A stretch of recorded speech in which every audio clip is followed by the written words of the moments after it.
Agriculteurs, mais on va parler surtout du recueillement de tous ceux qui sont émus et qui vont participer à cette marche blanche pour Alexandra et sa fille tuées sur un accident de la route qui a eu lieu à un barrage, un point de blocage à Pamiers en début de semaine. On est avec notre invité Sébastien Durand. Bonjour à vous.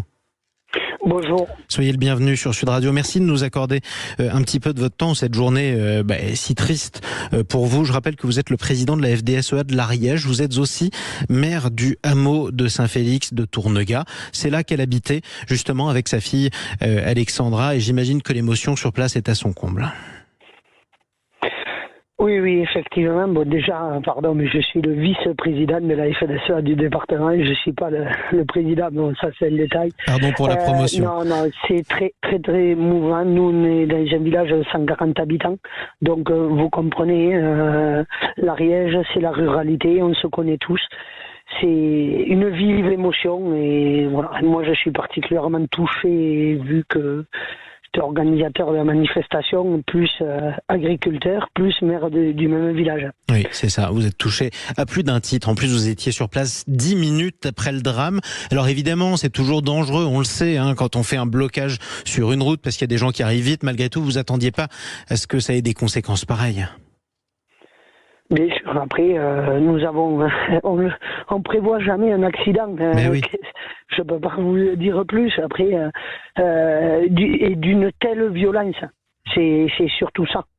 C'est ça, c'est exactement ce qui s'est passé. On rappelle d'ailleurs que ceux qui étaient à bord de la voiture ont été interpellés, évidemment, mis en examen pour le conducteur, ce qui est une évidence. Alors vous avez peut-être entendu un peu plus tôt sur Sud Radio, il y a une heure à peu près, Luc Messart, vice-président de la FNSEA nationale. Pour le coup, lui, il est plutôt au nord de la capitale. Il disait, à un moment dans la journée, on va se recueillir en silence, on aura tous une pensée pour Alexandra et sa fille. C'est toute la famille des agriculteurs qui sont émus. Ah oui, là, moi j'ai voulu profondément cette marche blanche, donc on l'a organisée, c'est beaucoup d'organisation. On veut que ça soit un moment de recueillement. On parle plus de syndicats là, c'est le monde agricole, c'est l'Ariège qui est touché. Là, ça va beaucoup plus loin qu'un simple syndicat agricole. C'est une tragédie. Donc on veut un moment de recueillement. On démarre du lycée agricole.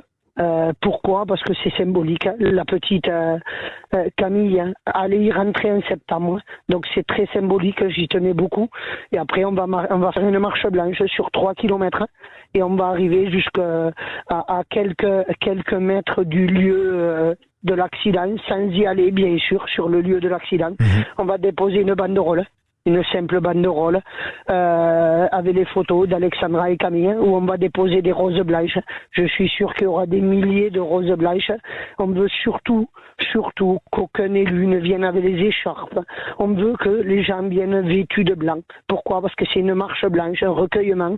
On ne veut aucune récupération, je pèse les mots, on ne veut aucune récupération politique de cette marche blanche. En tout cas, vous l'aurez compris, on n'a d'ailleurs pas parlé des revendications dans cette interview. Si c'est pas le moment, c'est pas le sujet. Justement, ce que j'aurais bien aimé voir avec vous, d'abord, c'est quelles sont les nouvelles du mari d'Alexandra, du père de Camille. Aujourd'hui, il a été touché par cet accident, évidemment, gravement blessé. Oui, et il va de mieux en mieux, monsieur Jean-Michel Sonac. Moi, j'y suis allé. Je suis allé le voir à l'hôpital à la sortie du rendez-vous avec le Premier ministre.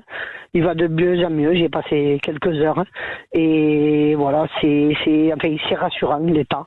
Il va sûrement rentrer.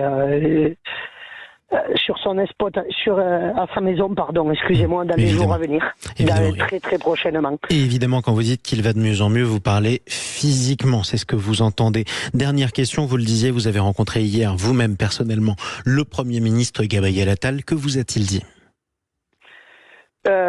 Personnellement, on l'a rencontré 5-10 minutes sur les sujets départementaux. Je veux dire, il a fallu mettre le drame de côté pendant quelques minutes et parce que Alexandra, je pèse les mots, Alexandra aurait voulu qu'on continue parce que c'était une battante dynamique.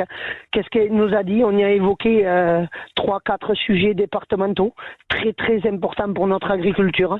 Il nous a promis là dans les jours à venir, dans les 8 jours à venir, une visio avec les services des cabinets du ministre de l'Agriculture pour travailler sur ces sujets. Et ensuite, il m'a promis personnellement, les yeux dans les yeux, qu'il reviendrait en Ariège très prochainement. Merci beaucoup d'avoir pris la parole ce matin, malgré votre émotion. Sébastien Durand, vice-président de la FDSEA de l'Ariège et maire de ce hameau Saint-Félix de Tournegat. C'est là qu'habitaient Alexandra et sa fille Camille, qui ont été tuées cette semaine sur un point de blocage du mouvement des agriculteurs à Pamiers. Je le rappelle, la marche blanche, si vous nous écoutez en Ariège, aura lieu aujourd'hui à 13h30. Et c'est important que vous puissiez noter le rendez-vous si vous souhaitez vous y rendre. Merci.